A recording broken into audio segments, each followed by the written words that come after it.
ആനുകൂല്യങ്ങളും എല്ലാവിധ സുഖസൗകര്യങ്ങളും അവരൊക്കെ എല്ലാത്തിലും സകലതും അനുഭവിച്ച് തൃപ്തിപ്പെട്ട് സന്തോഷത്തോടു കൂടിയാണ് അവർ എല്ലാ സ്ഥലങ്ങളിലും ജീവിക്കുന്നത്. എന്നാൽ ഇവരെ വീണ്ടും വീണ്ടും പ്രൊട്ടക്റ്റ് ചെയ്യപ്പെടേണ്ടവരാണ്. അല്ലെങ്കിൽ ഈ പോപ്പുലേഷൻ കൂടുതലായിട്ടുള്ള ക്രിസ്തീയ രാജ്യങ്ങളാകട്ടെ, ഹിന്ദു രാജ്യങ്ങളാകട്ടെ, ഇവന്മാരുടെ രാജ്യമല്ലാതുള്ള മറ്റ് രാജ്യങ്ങൾ, അത് ഹിന്ദു രാജ്യമാകട്ടെ, അത് അല്ലെങ്കിൽ ക്രിസ്ത്യൻ രാജ്യങ്ങളാകട്ടെ, അല്ലാന്നുണ്ടെങ്കിൽ അത് യഹൂദന്മാരുടെ രാഷ്ട്രമാകട്ടെ, ഇവന്മാരുടെ അല്ലാത്ത ഒരു രാജ്യത്ത് ഇവർക്ക് മുൻ പ്രയോരിച്ച് കൊടുത്തു വേണം അവരെ വഴി നട. അവർക്ക് വേണ്ടിയിട്ട് ആനുകൂല്യങ്ങൾ എക്സ്ട്രാ കൊടുക്കണം. അവരെ കുറച്ചുകൂടി സെപ്പറേറ്റ് ആയിട്ട് കെയർ ചെയ്യണം. അവർക്ക് വേണ്ടി, അതായത് അവിടെയുള്ള പോപ്പുലേഷൻ കൂടുതലായി നിൽക്കുന്ന ജനത്തെക്കാളും മാനിക്കപ്പെടേണ്ടവരാണ്, അല്ലെങ്കിൽ കരുതപ്പെടേണ്ടവരാണ്, കീപ്പ് ചെയ്യപ്പെടേണ്ടവരാണ് എന്നുള്ള ഒരു തെറ്റായ ഒരു ഇൻഫർമേഷൻ ഈ ലോകം എല്ലാ ജനാധിപത്യ രാജ്യങ്ങളും സ്വീകരിച്ചിരിക്കുന്നത് എത്ര അപക്വമായിട്ടുള്ള തീരുമാനമാണെന്നാണ് ഞാൻ മനസ്സിലാക്കി വെച്ചിരിക്കുന്നത്. കാരണം അതുകൊണ്ട് വരാൻ പോകുന്ന അപകടം, ദൂഷ്യഫലങ്ങൾ കുറേശ്ശെ ഇവർ ആ രാജ്യത്ത് നേടിയെടുക്കുന്ന ആനുകൂല്യങ്ങൾ കൊണ്ട് ആ രാജ്യത്തെ തന്നെ പിൽക്കാലത്ത് അവർ എന്ത് ചെയ്യുകയാണ്, കീഴടക്കുകയാണ്. ആ രാജ്യത്തെ തന്നെ നിയന്ത്രിക്കുന്ന തരത്തിലേക്ക് അവർ ആയിത്തീരുകയാണ്. ഇങ്ങനെയുള്ളൊരു വലിയൊരു ഭയാനകതയിലേക്കാണ് സത്യം പറഞ്ഞു കഴിഞ്ഞാൽ ലോകം പോകുന്നതെന്ന് വേണം പറയാനായിട്ട്.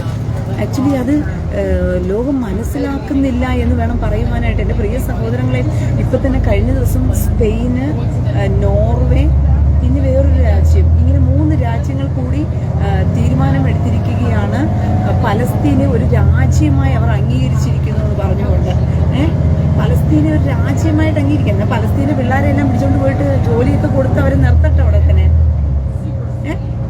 ഇവരെയൊക്കെ കൊണ്ടുപോയിട്ട് അവർ രാജ്യമാക്കി അവർ നിർത്തി, ജോലിയൊക്കെ കൊടുത്ത് അവിടെ നിർത്തി, പോറ്റി പുലർത്തി, ഫുഡ് കൊടുത്ത്, വീടും കൊടുത്ത്, സിറ്റിസൺഷിപ്പും കൊടുത്ത് നിർത്തട്ടെ. എന്തേ ഇതൊന്നും വേണ്ടാത്തവർക്ക് ആർക്കും? അപ്പോൾ നമ്മുടെ സമൂഹത്തിൽ ഇവർ വളർന്ന് പന്തലിച്ച് കയറി സകല ആനുകൂല്യങ്ങളും കൈപ്പറ്റിക്കൊണ്ട് ഇവർ വളരാൻ വിടുകയാണ്. ഇവർക്ക് മാത്രം സ്പെഷ്യലായിട്ട് എന്താണ് ഉള്ളത്? ഇവർ ഇത്രമാത്രം പ്രൊട്ടക്റ്റ് ചെയ്യാൻ ഒന്നേ ഉള്ളൂ, ഇവരുടെ ഇരവാദ കരച്ചിൽ.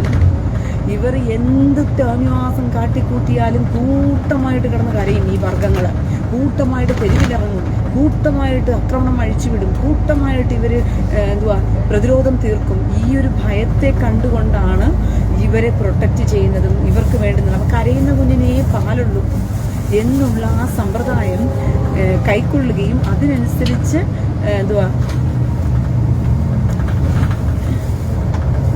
അതിനനുസരിച്ച് ഈ ലോകത്തെ കീഴടക്കാനും ഇവർ ശ്രമിക്കുന്ന ശ്രമമാണ് നമ്മളിപ്പോൾ കണ്ടുകൊണ്ടിരിക്കുന്നത്. പ്രിയ സഹോദരങ്ങളെ, നിങ്ങൾ വിചാരിക്കുന്ന കണക്കൊന്നുമല്ല, ഒരു ഭയാനകതയിലേക്ക് ലോകം പോയിക്കൊണ്ടിരിക്കുകയാണ്. ഭയാനകതയെന്ന് വെച്ച് കഴിഞ്ഞാൽ നിങ്ങൾ വിചാരിക്കുന്നതിനേക്കാളും അപ്പുറത്തേക്കാണ് ഈ ലോകം പോകുന്ന ഭയാനകത.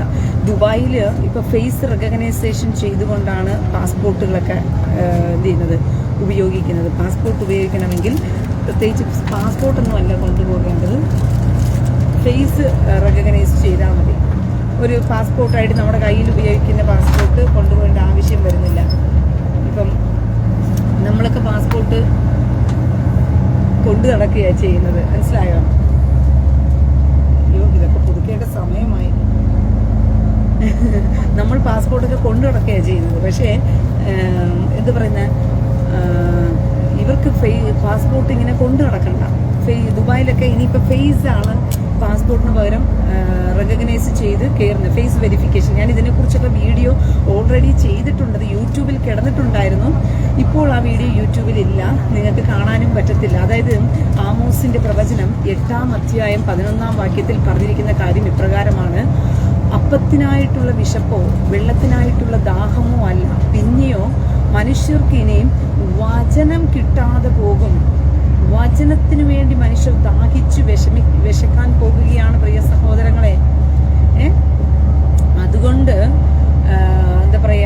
ഇനിയിപ്പം ഞാൻ പറഞ്ഞ കാര്യങ്ങളെല്ലാം സംഭവിച്ചുകൊണ്ടേയിരിക്കുന്ന സമയത്ത് ആളുകൾ ചിന്തിച്ചു തുടങ്ങും, അയ്യോ ഈ കാര്യത്തെക്കുറിച്ച് റീന അന്ന് പറഞ്ഞിട്ടുണ്ടായിരുന്നല്ലോ, അയ്യോ റീന ഇതിനെക്കുറിച്ച് പറഞ്ഞിട്ടുണ്ടായിരുന്നല്ലോ, റീനയുടെ വീഡിയോ എടുത്ത് നോക്കി, റീനയുടെ വീഡിയോ നോക്കി എന്ന് നിങ്ങൾ അന്വേഷിക്കുന്ന സമയത്ത് ആ വീഡിയോ കാണത്തില്ല. ഇതൊക്കെ സംഭവിക്കേണ്ടതാണ്, ഉപേക്ഷിച്ച് പോയാൽ ഇനി ഒരിക്കലും കാണത്തില്ല. കാരണം ഇതെല്ലാം മുൻകൂർ ദൈവം പറയേണ്ട സമയങ്ങളിൽ പറഞ്ഞു തന്നു, അറിയിക്കേണ്ടതെല്ലാം അറിയിച്ചിട്ടുണ്ട്. മനസ്സിലാക്കാൻ ബുദ്ധിയുള്ളവർ മനസ്സിലാക്കിയിട്ടുണ്ട്. മനസ്സിലാക്കാൻ കഴിവ് കെട്ടവർ അപകടത്തിൽ ചെന്ന് വീണ് കൊടുക്കും. ഇതിനകത്ത് വേറൊരു കാര്യം കൂടി നിങ്ങൾ മനസ്സിലാക്കേണ്ടതെന്ന് വെച്ച് കഴിഞ്ഞാൽ, ബുദ്ധി കൊണ്ട് ആവശ്യം, ഇവിടെ ജ്ഞാനം കൊണ്ട് ആവശ്യം എന്നാണ് ദൈവവചനം പറഞ്ഞിരിക്കുന്നത്. അന്ത്യകാലഘട്ടത്തിൽ ഒരുവന് പിടിച്ചു നിൽക്കണമെന്നുണ്ടെങ്കിൽ, ഒരുവന് നിലനിൽക്കണമെന്നുണ്ടെങ്കിൽ അവൻ വാസ്തവമായും ബുദ്ധിയുള്ളവനായിരിക്കണം, ജ്ഞാനം ഉപയോഗിച്ച് ചിന്തിക്കേണ്ടവനായിരിക്കണം. ദൈവവചനം എന്ന് പറയുന്ന ആ ദൈവീക വചനത്തിൻ്റെ ജ്ഞാനവും വെളിപ്പാടും അവന് കൂടെ ഉണ്ടെങ്കിൽ മാത്രമേ അവന് പിടിച്ചു നിൽക്കാൻ പറ്റത്തുള്ളൂ. ഇല്ലെങ്കിൽ അവൻ തകർന്നു പോകും. ഒരു കാര്യം കൂടി നിങ്ങൾ മനസ്സിലാക്കിക്കോ, ഞാൻ നേരത്തെ പറഞ്ഞതുപോലെ ഫേസ് വെരിഫിക്കേഷൻ വരികയാണ്.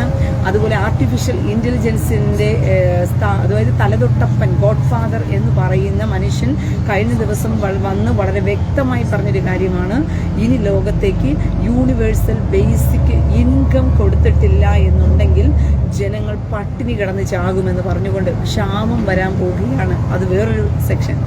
അപ്പോൾ യൂണിവേഴ്സൽ ബേസിക് ഇൻകം വഴിക്ക് നിങ്ങളെ അടിമപ്പെടുത്താൻ പോവുകയാണ്. എൻ്റെ പ്രിയ സഹോദരങ്ങളെ, ഞാൻ പറയാൻ പോകുന്ന കാര്യത്തിൻ്റെ സീരിയസ്നെസ് നിങ്ങൾ ഇപ്പോഴേ മനസ്സിലാക്കിക്കോ.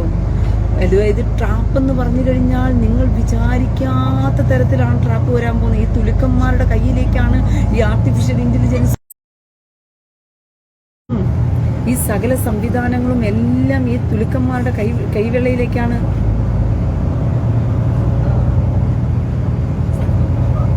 യെശയ്യാവ് 55:6 ദീപാ തൊതാ മോത്തിക്ക് കർത്താവിനെ കണ്ടെത്താകുന്ന സമയത്ത് അവിടുത്തെ അന്വേഷിപ്പിൻ, അവിടുന്ന് അടുത്തിരിക്കുമ്പോൾ അവിടുത്തെ വിളിച്ചപേക്ഷിപ്പിൻ.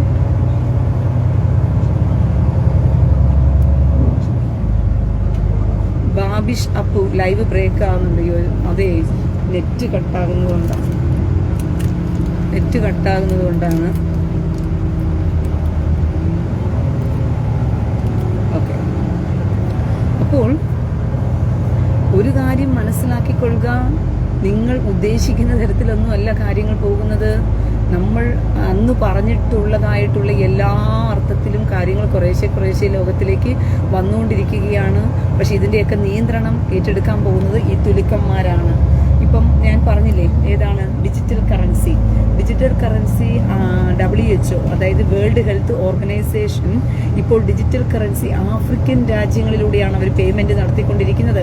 അപ്പോൾ ഡിജിറ്റൽ കറൻസി ആഫ്രിക്കൻ രാജ്യങ്ങളിൽ അവർ പേയ്മെന്റ് ചെയ്യുന്നത് കൊണ്ട് തന്നെ അവരുടെ ഉദ്ദേശം അതായത് ഈ ടെക്നോളജി ഇല്ലാത്ത രാജ്യങ്ങളിൽ നിന്നും ഇവർ തുടങ്ങി വെക്കുകയാണ്. അപ്പോൾ ടെക്നോളജി ഉള്ള രാജ്യങ്ങളിലേക്ക് എത്ര ഫാസ്റ്റായിട്ട് വന്നു ചേരുമെന്ന് മനസ്സിലാക്കിക്കൊണ്ട് നിങ്ങൾ ഉദ്ദേശിക്കുന്നതിനേക്കാളും വളരെ എളുപ്പത്തിൽ വന്നു ചേരും.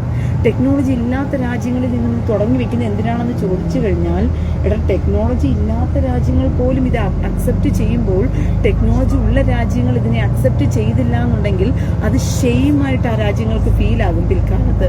അതുണ്ടാകാതിരിക്കാൻ വേണ്ടിയിട്ടാണ്. അത് അങ്ങനെ ഫീലാകുമ്പോഴത്തേക്കും അവരെന്ത് ചെയ്യും, വേഗത്തിൽ എന്ത് ചെയ്യും, ഒരു തടസ്സവും കൂടാതെ കൈകാര്യം ചെയ്യാൻ ശ്രമിക്കും.